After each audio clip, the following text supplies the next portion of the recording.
Hello all. इस lecture में हम लोग डिस्कस करेंगे phase space diagram of harmonic oscillator कि हार्मोनिक ऑसिलेटर का जो फेज स्पेस डायग्राम होता है वो एक इलिप्स होता है, लेकिन ये कैसे आता है तो डिस्कस करेंगे। फिर इसमें हम लोग कैलकुलेट करेंगे basically area of phase cell, sorry phase space. ये जो फेज स्पेस आपका है इसका एरिया कितना होगा वो डिस्कस करेंगे। सबसे पहले अगर हम हार्मोनिक ऑसिलेटर की बात करें तो हार्मोनिक ऑसिलेटर क्या होता है? ऐसा ऑसिलेटर जो सिंपल हार्मोनिक मोशन कर रहा हो। तो अगर कोई भी ऑसिलेटर सिंपल हार्मोनिक मोशन करेगा तो सपोज आपके पास एक पार्टिकल है यहाँ पे, ठीक है, पार्टिकल है और मान लेते हैं ये पार्टिकल यहाँ से जाता है यहाँ तक, फिर वापस आएगा यहाँ से ऐसे, ठीक है, फिर यहाँ से जाएगा इधर और फिर इधर से ऐसे वापस आएगा, तो इसका टोटल एक टाइम पीरियड कंप्लीट होगा। तो ये ऑसिलेटर हार्मोनिक ऑसिलेटर कब होगा? क्योंकि ऑसिलेट कर रहा है तो ऑसिलेटर है। तो ये ऑसिलेटर हार्मोनिक ऑसिलेटर होगा यदि इसका जो रिस्टोरिंग फोर्स है वो कितने के बराबर है, यानी इस पे जो फोर्स लग रहा है वो बराबर हो माइनस के ऑफ एक्स के। मतलब अगर मान लो पार्टिकल यहाँ से यहाँ आया तो जैसे पार्टिकल यहाँ से यहाँ आएगा डिस्प्लेसमेंट कितना हुआ एक्स, ये हो जाएगा माइनस के एक्स के बराबर इसके ऊपर फोर्स लगेगा।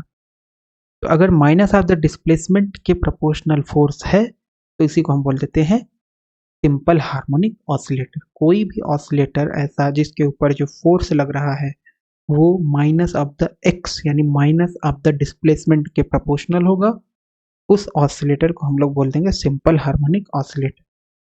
और अगर सिंपल हार्मोनिक ऑसिलेटर है तो इसकी पोटेंशियल एनर्जी कितनी होगी? ये हो जाएगी हाफ के एक्स स्क्वायर। ठीक है, तो एक बेसिक है सिंपल हार्मोनिक मोशन का। पोटेंशियल एनर्जी कितनी होती है ऑसिलेटर की? हाफ के एक्स स्क्वायर। फिर के को क्या बोलते हैं? ये होता है स्टिफनेस या स्प्रिंग कांस्टेंट। इसकी वैल्यू होती है एम ओमेगा स्क्वायर। एम क्या है? ये जो ऑब्जेक्ट ऑसिलेट कर रहा है इसका मास। ओमेगा क्या है? Angular velocity. तो ये एक बेसिक हो गया सिंपल हार्मोनिक मोशन। तो अगर हम बात करें कोई पार्टिकल सिंपल हार्मोनिक मोशन करेगा तो उसकी टोटल एनर्जी कितनी हो जाएगी? टोटल एनर्जी हो जाएगी kinetic energy plus potential energy. Kinetic energy क्या होती है? Half M V square. और पोटेंशियल एनर्जी क्या होती है? हाफ के एक्स स्क्वायर। ठीक है, सो हम मान लेते हैं हाफ के लेट से क्यू स्क्वायर। एक्स को हम मान लिए क्यू, है ना, सो एक्स को लेट से डिनोट कर देते हैं क्यू से। टोटल एनर्जी आ जाएगी इसमें, अगर एम से ऊपर नीचे मल्टीप्लाई कर देंगे तो ये हो जाएगा M square V square upon 2m। M से ऊपर और एम से नीचे मल्टीप्लाई कर दिए प्लस हाफ के क्यू स्क्वायर। ओके, तो ये आ जाएगा। अब ये एम वी है, मास इनटू वेलोसिटी, तो ये हो जाएगा P square upon 2m plus half के क्यू स्क्वायर। तो ये ई बराबर आ गया आपके पास इतना, राइट, ई बराबर इतना आ गया। तो अगर हम ई को इधर डिवाइड कर दें तो आ जाएगा P square upon 2me plus के क्यू स्क्वायर अपॉन 2e। ई से दोनों साइड डिवाइड कर दिए तो जैसे ही इसे डिवाइड करेंगे इतना आ जाएगा। या लेट से क्यू वाले को पहले लिख लेते हैं, तो ये हो जाएगा क्यू स्क्वायर, नीचे आ जाएगा 2e डिवाइडेड बाई के प्लस पी स्क्वायर 2me बराबर 1, इतना आ गया। तो अगर हम ध्यान से देखें तो ये किस, जो ये क्यू आया है यानी पोजीशन और मोमेंटम स्पेस का जो समीकरण आया है पोजीशन और मोमेंटम का, तो ये किसको रिप्रेजेंट कर रहा है? ये एक एलिप्स को रिप्रेजेंट कर रहा है। क्यों? कि हमें पता है एलिप्स का इक्वेशन क्या होता है, X square upon A square plus Y square upon B square is equal to 1। तो अगर हम इस एलिप्स के इक्वेशन से इस इक्वेशन को कंपेयर कर दें तो हमारे पास क्या आ जाएगा? एक्स बराबर क्यू हो गया, वाई बराबर पी हो गया, ए बराबर आ गया आपके पास अंडर रूट 2e/k, क्योंकि यहाँ ए स्क्वायर है और यहाँ 2e/k, तो इसका मतलब इसका अंडर रूट लेंगे तो ये इतना आ जाएगा। बी बराबर कितना आ जाएगा? अंडर रूट 2me आ जाएगा। तो हमें पता है ये जो इलिप्स है इसका प्लॉट कैसे होगा, इसका सिंपल प्लॉट ऐसे जाएगा। ओके, तो this is the plot of ellipse, ऐसे जाएगा और ये ऐसे हो गया। यहाँ से लेकर के यहाँ तक जो एक्सिस होगी वो हो जाएगी आपकी ए सेमी मेजर एक्सिस, और यहाँ से लेकर के यहाँ तक जो होगी हो जाएगी बी सेमी माइनर एक्सिस। ये हमारे पास आ गया इसको एक बार फिर से रिपीट कर देते हैं। Total energy of A harmonic oscillator P square upon 2m plus half के क्यू स्क्वायर, जहाँ क्यू क्या है, पोजीशन है, और पी क्या है, मोमेंटम। तो ई आपका इधर डिवाइड हो जाएगा, तो यह आ जाएगा P square upon 2m plus Q square upon 2e into के, 2e अपॉन के बराबर 1। तो ये बेसिकली क्या आ गया, ये आपका ये इक्वेशन आ गया, X square upon A square plus Y square upon B square is equal to 1। X बराबर क्यू है, वाई बराबर पी है, ए बराबर इतना, बी बराबर इतना। ठीक है। ओके, सो यहाँ पे गलती है थोड़ा सा, ए बी हमने उल्टा लिख दिया है। ये हो जाएगा आपका बी और ये हो जाएगा आपका a. So this one is b, क्योंकि बी इसका है कोफिशिएंट अंडर रूट 2m और ये इतना है। राइट, ये तो हम कैलकुलेट भी किए थे, तो ये हमने निकाल लिया। हमें चाहिए फेज स्पेस। तो अगर फेज स्पेस की बात करें तो वो क्या होगा, बेसिकली यहाँ से लेकर के यहाँ तक पूरा, अगर हम बात करें कि पार्टिकल का मोमेंटम लेट से जीरो हो, जीरो से लेकर के पी के बीच में अगर है पार्टिकल का मोमेंटम, तो उसका जो फेज स्पेस वॉल्यूम होगा वो क्या हो जाएगा, बेसिकली एरिया होगा। ये जो एरिया है इलिप्स का यही होगा। तो इलिप्स का एरिया अगर हमें निकालना है तो हमें ये पता होना चाहिए कि इलिप्स का एरिया जो होता है वो क्या होता है, एरिया ऑफ इलिप्स जो होता है वो आता है pi times semi major axis into semi minor axis, pi times A B. ये हो गया पाई, और ए की जगह हो गया अंडर रूट 2e/k, और बी की जगह हो गया अंडर रूट 2m/e। ओके, तो ये आ जाएगा आपके पास इतना, और इसको हम लिख सकते हैं पाई 2 आपका बाहर आ गया, अंडर रूट में है, ई भी बाहर आ जाएगा, और यहाँ बचेगा अंडर रूट m/k। ये आ जाएगा फेज स्पेस वॉल्यूम, क्योंकि हम 2 डायमेंशन में है, तो फेज स्पेस एरिया आ जाएगा। ये क्या आ जाएगा, phase space area pi 2e। ई क्या है, ई है आपका टोटल एनर्जी ऑफ ऑसिलेटर जो कि सिंपल हार्मोनिक मोशन कर रहा है, into under root m/k, into under root m/k। अब k को हम और लिख सकते हैं, m ओमेगा स्क्वायर लिख सकते हैं, है ना। तो इसको थोड़ा सा और सॉल्व कर सकते हैं हम लोग। तो हमारे पास आ गया एरिया आ गया, लेट से हम इसको डिनोट कर देते हैं कैपिटल ए से, दिया जाएगा pi 2e under root m/k। Under root m/k क्या होगा, क्योंकि k होता है सिंपल हार्मोनिक मोशन में जो ये स्प्रिंग कांस्टेंट k है, ये होता है m ओमेगा स्क्वायर। तो यहाँ अगर हम रख दें तो ये हो जाएगा m, k की जगह m ओमेगा स्क्वायर, m से m कैंसिल, तो आ जाएगा 2 पाई e, और यहाँ अंडर रूट ओमेगा स्क्वायर है तो ये बचेगा ओमेगा। ठीक, और ओमेगा जो होता है, और एंगुलर, ये क्या है, एंगुलर वेलोसिटी, फ्रीक्वेंसी और एंगुलर वेलोसिटी में क्या रिलेशन है, ओमेगा बराबर 2 पाई न्यू। न्यू क्या है, फ्रीक्वेंसी, तो रख देंगे तो हो जाएगा 2 पाई e अपॉन ओमेगा की जगह रख देंगे 2 पाई न्यू। सो 2 पाई से 2 पाई कैंसिल, तो ये आ जाएगा area E upon new.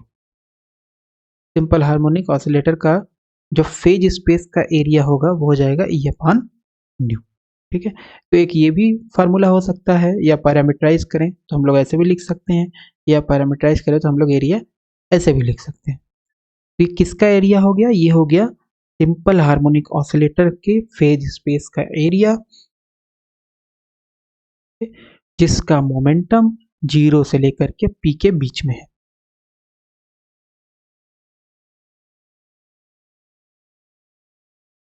A represents the phase space, ये हमने निकाला था 2 pi under root m/k। A represents the phase space available to the oscillator having energy between 0 and E. 0 और ई के बीच में एनर्जी है, तो उस केस में हमारे पास ये आ जाएगा एरिया ऑफ फेज स्पेस।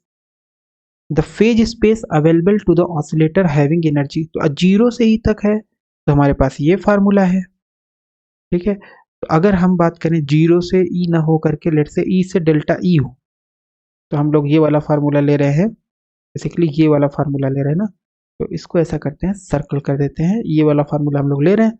तो ये किसके लिए है, फेज स्पेस वॉल्यूम, तो वॉल्यूम ऑफ फेज स्पेस है ये।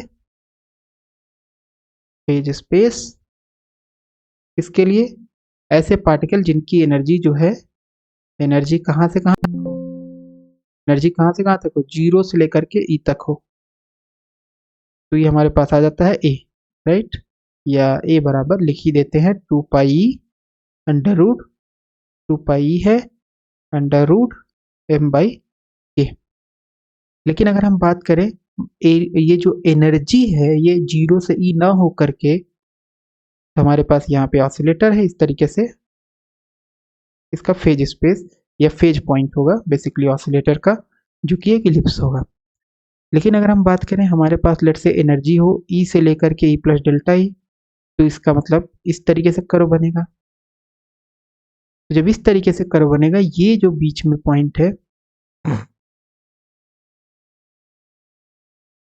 इसमें जो एरिया होगा वो कितना होगा, तो वो एरिया हमें कैसे निकालना पड़ेगा, हमें निकालना पड़ेगा इसका डिफ्रेंसिएशन करके। तो डिफ्रेंसिएशन कर लेते हैं, तो ये हो जाएगा D A 2 pi under root M by के, ये तो कांस्टेंट है, और ई का डिफ्रेंसिएशन हो जाएगा डी ई, ई का डिफ्रेंसिएशन क्या हो जाएगा डी ई, ठीक है। तो इसका मतलब ये जो हमारे पास फार्मूला आया है, ये आया है एरिया ऑफ फेज स्पेस या volume of phase space for a particle moving in simple harmonic motion and having energy E2 E plus D, having energy E2 E plus D। तो वही चीज है the phase space available to the oscillator having energy between E and E plus DV। इसी lecture में हम लोग एक चीज और डिस्कस कर लेते हैं, जो कि हमारे पास number of accessible microstate के कितने नंबर ऑफ फेज सेल होंगे, कितने नंबर ऑफ फेज सेल होंगे। तो सिमिलरली इसको भी हम लोग ऐसे निकाल सकते हैं, टोटल एनर्जी कितनी हो जाएगी P square upon 2m plus half के क्यू स्क्वायर। तो क्यू स्क्वायर क्या होगा, क्यू आपका हमने यहाँ एक्स रख दिया है तो आप क्यू भी रख सकते हो, है ना, जस्ट वेरिएबल है, और पी एक्स हमने ले लिया है। तो अगर हम वन डायमेंशन, क्योंकि हमें 1D में कैलकुलेट करना है, तो इतना हो जाएगा। और ये बेसिकली क्या है, ये है आपका एलिप्स का इक्वेशन जो अभी हम लोगों ने निकाला है।